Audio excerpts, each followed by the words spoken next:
জীবন থেকে নিয়ে মানুষের জীবনের শুরু থেকে নিয়ে কবর পর্যন্ত কোরআনের মধ্যে সমস্ত কিছু লিপিবদ্ধ করা হয়েছে। কীভাবে চলবেন, কীভাবে কী করবেন না করবেন, কেমনভাবে জীবন বাস্তবায়ন করবেন, সমস্ত কিছু কোরআনের মধ্যে রয়েছে। আজকে মুসলিম সেই কোরআনকে পড়ছি না, সেই কোরআনকে জানছি না। কোরআন তাই রাহাজানি করে বলে আজও আমাকে তাকে সাজিয়ে রেখে সুন্দর করে ধুয়ে ধুয়ে কাগজে পানি আমাকে এই কোরআনকে সুন্দর করে তাকে রাখো।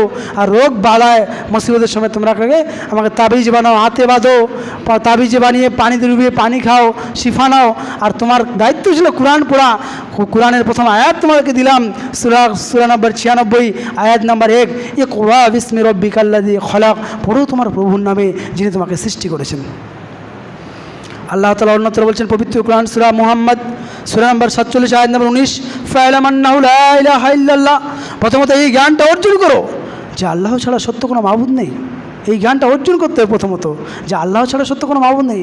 আপনার ছেলে সামান্য একটু ইংলিশ পড়তে পারে, চায়ের দোকানে গিয়ে বলছেন হ্যাঁ ইংলিশ আমার ছেলে খুব পড়তে পারে, একটু সামান্য অঙ্ক করতে পারে, খুব নিজের দাদাগিরি, নিজের গৌরব, আত্মঅহংকারী সুন্দরভাবে প্রকাশ করছেন।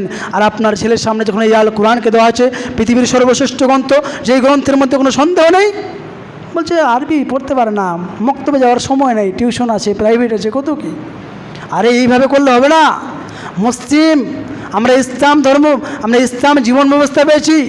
আল্লাহ তাআলা বলছেন সূরা আল ইমরান 3 নম্বর সূরা 19 নম্বর আয়াতে যে ইন্না দীনা ইনদাল্লাহিল ইসলাম, নিশ্চয় মানব ও জিন জাতির জন্য একমাত্র জীবন ব্যবস্থা সেটা হচ্ছে ইসলাম।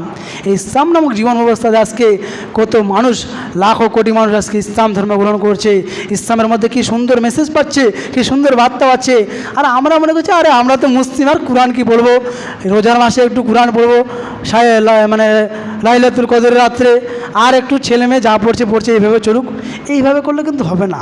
এগুলো হচ্ছে ডিজিটাল মুসলিম। এই মুসলিমকে কোনো লাভ নেই, এই মুসলিম হয়ে থেকে লাভ নেই কোনো। মুসলিম হতে গেলে প্র্যাকটিক্যালি মুসলিম হতে হবে। পায়ের নখ থেকে নিয়ে মাথার চুল পর্যন্ত নবী মুহাম্মদ সাল্লাল্লাহু আলাইহি ওয়াসাল্লাম কীভাবে চলেছেন না চলেছেন সেইভাবে আমাদেরকে চলতে হবে। জীবনটা কীভাবে নষ্ট করলে হবে না। যারা কোরআন পড়তে জানি না, আল কোরআন শিখতে হবে। আলেম ওলামা রয়েছে, মসজিদের ইমাম সাহেব রয়েছেন, মাওলানা আফরাইম সাহেব রয়েছেন, ওনার সঙ্গে অনেক দিন ধরে আমার পরিচিতি। উনি একজন যোগ্য আলেম রয়েছেন।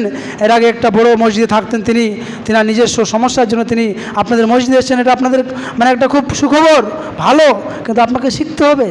শুধু মসজিদে গেলাম আর 5 ওয়াক্ত নামাজ পড়িয়ে দিল, এটা নয়। টাকা দিয়ে মসজিদে ইমাম সাহেবকে রেখে, টাকা দিয়ে প্রাইভেট, যেমন 500 টাকা দিয়ে ইংলিশ টিউশন পড়েন, 500 টাকা দিয়ে অঙ্ক টিউশন করান, তেমনিভাবে আপনাকে কোরআন শিখতে হবে। আমার কাছে অনেকে কোরআন পড়ে 500 টাকা মাসে, সপ্তাহে 6 দিন। এইভাবে কোরআন শিখতে হবে। কোরআন না জানা যাতে, যদি কোরআন না জানি, ইসলাম সম্পর্কে না জানি, তাহলে আমরা বুঝতে পারবো না কোনটা ভালো কোনটা মন্দ। আজও মুসলিম পরিবারে গান বাজনা চলে, আজও মুসলিম পরিবারে বেপর্দা বেহায়াপনা বেলিল্লাপনা চলে। আজকে আপনার মেয়ে স্কুল কলেজ ইউনিভার্সিটিতে যায়, মাফলারের মতো উন্নাটা পেঁচিয়ে দিল, আপনার সামনে দিয়ে চলে গেল। আর আপনি চোখে অন্ধ নয়, চোখ দিয়ে দেখতে পান, আপনি কিছু বলতে পারেন না। আপনার স্ত্রী বাড়িতে গেছেন কাজকর্ম সেরে, আপনার স্ত্রী সুন্দর করে সিরিয়ালটা চোখে চোখ লাগিয়ে দেখছে, আপনি কিছু বলতে পারলেন না। আল্লাহ রাসূল সাল্লাল্লাহু আলাইহি ওয়াসাল্লাম কী বলছেন শুনুন, তারগিবের 3337 নম্বর হাদিস। আল্লাহ রাসূল সাল্লাল্লাহু আলাইহি ওয়াসাল্লাম বলছেন সালাসাতুন ক্বাদ হারামাল্লাহু আলাইহিল জান্নাহ, 3 শ্রেণীর লোক কখনো জান্নাতে যাবে না, এদের উপরে জান্নাত হারাম। 1 নম্বরে দায়ুস, যে তার পরিবারকে কন্ট্রোল করতে পারে না। দায়ুসকে, দায়ুস হচ্ছে আমরা যারা বাড়ির গার্জিয়ান, আমাদের স্ত্রী পুত্র কন্যা সন্তানকে খোঁজ খবর রাখি না। আমার যে ছেলে ক্লাস 7, 8, 9, 10-এ পড়ে, ওই যে রাস্তার পাশে বসে, দোকানের পাশে বসে, ডিগির পাড়ে বসে পাবজি ফ্রি ফায়ার করে ধর মার কাটফার করে, তাকে আমি কিছু বলতে পারি না, আমি হচ্ছি দায়ুস। অনেক যুবক হাসছে, ওরা ভাবছে পাবজি তো আমরাও খেলি। পাবজি খেলে রাশিয়ানরা চালাক, রাশিয়ানরা এই পাবজি লঞ্চ করেছে ডিসেম্বরে 2017 সালে। তারা পাবজি ব্যান করেছে। তারা পাবজি খেলে না, তারা জ্ঞান বিজ্ঞান টেকনোলজি পড়াশোনায় উন্নতি করে, তারা একটা ফ্যান সুন্দর করে তৈরি করে, তারা মোবাইলের স্ট্যান্ড তৈরি করে, তারা মোবাইল তৈরি করে। তারা জানে এই পাবজি ফ্রি ফায়ার সাময়িক আনন্দ, দীর্ঘস্থায়ী ব্যথা। তারা এটা করে না, তারা কী করে পড়াশোনা করে, টেকনোলজিতে উন্নতি হয়, তারা জ্ঞান বিজ্ঞান প্রযুক্তিকে কাজে লাগায়, তারা এই আল কোরআনকে পড়ে। কিন্তু আমরা খালি পাবজি ফ্রি ফায়ার আর ফেসবুকে স্ক্রোল আর ইউটিউবে গিয়ে গান সিনেমা দেখা। আরে যুবক, তোমাকে রেজি করে হত্যা করবে, তোমাকে পৃথিবীর মানুষ আল্লাহ সুবহানাহু তোমাকে তোমার দায়িত্ব থেকে দূরে সরিয়ে দিবে। তাহলে 1 নম্বরে কি আর দায়ুস, যে তার পরিবারটাকে খোঁজ খবর রাখে না, তার স্ত্রী পুত্র কন্যা সন্তান কী করে। প্রত্যেকের বাড়িতে আজকে চেক করি, আজকে যদি নামাজের পরে প্রত্যেকের বাড়িতে যাই, দেখবো প্রত্যেকের বাড়িতে টিভি পাওয়া যাবে। যাবে কি যাবে না? বলেন যাবে কি যাবে না? যাবে। চায়ের দোকানে গিয়ে আড্ডা মারি, গিবাত করি, কোথায় কী হয়েছে না করছে, কোথায় কী করি। এটা মুসলিমের পরিচয় নয়, এটা মুসলিমদের শিষ্টাচার নয়, এটা মুসলিমদের ক্যারেক্টারিস্টিক, মুসলিমদের বিহেভ এটা হওয়া উচিত নয়। মুসলিম কোরআনকে ধরে রাখবে। মসজিদ যদি সময় পায়, ফাইদা ফারাগতা ফানসাব, যখন সময় পাবে সে কী করবে? তার রবের জন্য শুকরিয়া আদায় করবে। ওইলা রব্বিকা ফারগাব, সে তার রবকে খুশি করার জন্য সেই ইবাদতে নিজেকে আত্মনিয়োগ করবে। সূরা ইনসিরা পড়ে দেখুন। ফাইদা ফারাগতা ফানসাব, যখন হে মুহাম্মদ সাল্লাল্লাহু আলাইহি ওয়াসাল্লাম আপনি যখন অবসর পাবেন, যখন সময় পাবেন, তখন এই চায়ের দোকানে গিয়ে আর রাজনৈতিক পিছনে গল্প করে সময়কে নষ্ট করলে হবে না। আপনি আপনার প্রভুকে খুশি করার জন্য, আল্লাহ সুবহানাহু ওয়া তাআলাকে খুশি করার জন্য আপনি আপনার সময়গুলোকে আত্মনিয়োগ করুন। এক নম্বর আর দায়ুস, যে তার পরিবারকে কন্ট্রোল করতে পারে না। দায়ুস হচ্ছে আমরা আজকে খুতবা শোনার পরে যদি আমার স্ত্রী যদি বেপরদায় চলে, আমরা হচ্ছে দায়ুস। আজকে বক্তব্য শোনার পরে আপনার ছেলের মোবাইলে একটা পাবজি ফ্রি ফায়ারের গেম থাকবে না, আনইনস্টল করে দিতে হবে, সঙ্গে সঙ্গে ডিলেট ফরম্যাট মেরে দিতে হবে। আজকে বক্তব্য শোনার পরে কারোর মোবাইলে গান বাজনা থাকতে পারে না। যুবকদেরকে বলতে চাইছি, কেউ গান বাজনা আজ থেকে বন্ধ করতে হবে। আজকে বক্তব্য শোনার পরে আপনার মেয়েকে গিয়ে বলবেন, খালেদা অনেক দিন তুমি স্কুল প্রাইভেটে গেছো, ইউনিভার্সিটিতে গেছো, বেপরদা হয়ে গেছো। আজকে একজন আলোচক এসেছিলো, আলোচনা করলো, আমাদের পাশের ইউনিভার্সিটির ছাত্র, তিনি বলছেন এই সমস্ত কিছু করা যাবে না, এটা ইসলামে হারাম রয়েছে। কোরআনে অসংখ্য আয়াত, আমার আলোচনা ইউটিউবে দেখবেন যে পর্দা, বেপর্দা নারীর কী শাস্তি হতে পারে। কাউসার আলী ইউটিউবে সার্চ দেবেন, সঙ্গে সঙ্গে চলে আসবে 22টা লেকচার আছে বেপর্দা নারী সম্পর্কে। যে খালেদা তোমাকে আর এইভাবে করলে হবে না, জীবনে যা করেছো এই পাপের জন্য তুমি ক্ষমা চাও আল্লাহর কাছে, আল্লাহ অবশ্যই ক্ষমা করবেন, এটা বলতে হবে। আর যে সমস্ত যুবকরা হাসাহাসি করছে, আজকে হাসছে অনেকেই, যারা পাবজি খেলে, পাবজি খেললে কোনো লাভ নেই, পড়াশোনায় উন্নতি হতে হবে। এই পাবজি খেলে তোমাকে জাহান্নামে যেতে হবে। এই সময় দিয়েছে আল্লাহ সুবহানাহু ওয়া তাআলা, সময়টা একটা বিশেষ নিয়ামত। এই সময়কে যে কাজে লাগাবে না, কিয়ামতের মাঠে প্রত্যেকটি সেকেন্ড, প্রত্যেকটি মিনিট, ঘন্টা, মাইক্রো সেকেন্ড হিসাব দিতে হবে। যুবক বলো তো, শুক্রবারে বিকাল 4:53 46 সেকেন্ডে কোথায় ছিলে, কী করছিল ওই সময়তে? পাবজি আর ফ্রি ফায়ার আর বন্ধুর সঙ্গে গল্প করা আর গান বাজনা শোনা, কি হিসাব দেবো আমরা? চিন্তা করেছেন? অতএব ভাবতে হবে। এক নম্বর দায়ুস। 2 নম্বরে রাসূল সাল্লাল্লাহু আলাইহি ওয়াসাল্লাম বলছেন অমুদমিনুল খামর, যারা নিয়মিত নেশাদ্রব্য পান করে। বলছে বিড়ি ছাড়া থাকতে পারি না, বিড়ি খেতে হবে, খৈনি খেতে হবে, খৈনি ছাড়া থাকতে পারি না। নামাজও পড়ে অনেকেই আছে। 2 নম্বরে রাসূল সাল্লাল্লাহু আলাইহি ওয়াসাল্লাম বলছেন অমুদমিনুল খামর, যারা নিয়মিত নেশাদ্রব্য পান করে তারা জান্নাতে যাবে না। 3 নম্বরে আল্লাহ রাসূল সাল্লাল্লাহু আলাইহি ওয়াসাল্লাম বলছেন আর রাজিলাতু মিনান নিসায়ে, পুরুষের যারা বেশধারী নারী তারা জান্নাতে যেতে পারবে না। পুরুষের গেঞ্জি পরে, পুরুষের শার্ট পরে, পুরুষের জুতো পরে, যারা এই সমস্ত কাপড় পরিধান করে, এরা কখনো জান্নাতে যেতে পারবে না।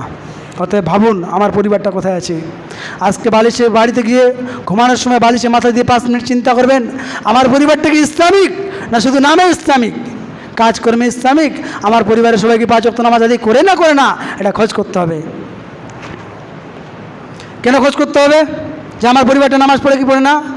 আল্লাহ তাআলা বলছেন পবিত্র কোরআন সূরা মুদ্দাসসির সূরা নম্বর 74 আয়াত নম্বর 39 থেকে 44, আল্লাহ তাআলা বলছেন ইল্লা আসহাবাল ইয়ামিন ফি জান্নাতি ইয়াতাসাআলুন আনিল মুজরিমিন মা সালাকাকুম ফি সাকর ক্বালু লাম নাকু মিনাল মুসাল্লিন ওয়া লাম নাকু নুতঈমুল মিসকিন।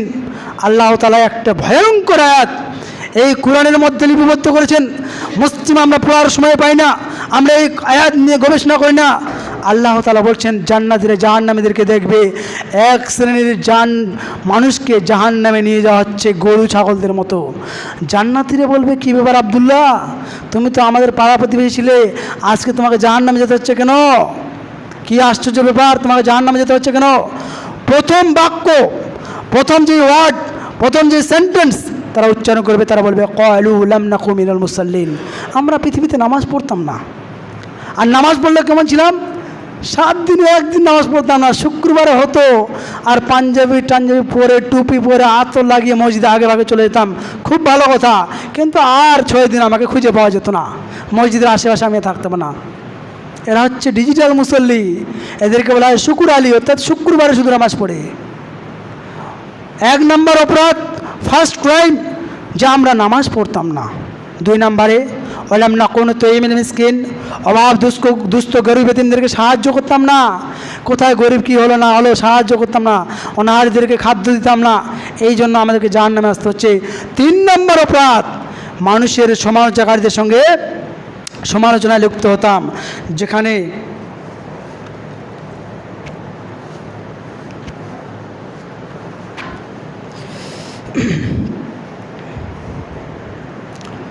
যেখানে মানুষ সমালোচনা লিপ্ত হতো সেখানে আমি বলতাম হ্যাঁ ঠিকই বলেছো তো, ওইটা ওইরকমই তো, ওই ব্যক্তির এরকমই, এই জন্য আমাদেরকে জাহান্নামে আসতে হচ্ছে।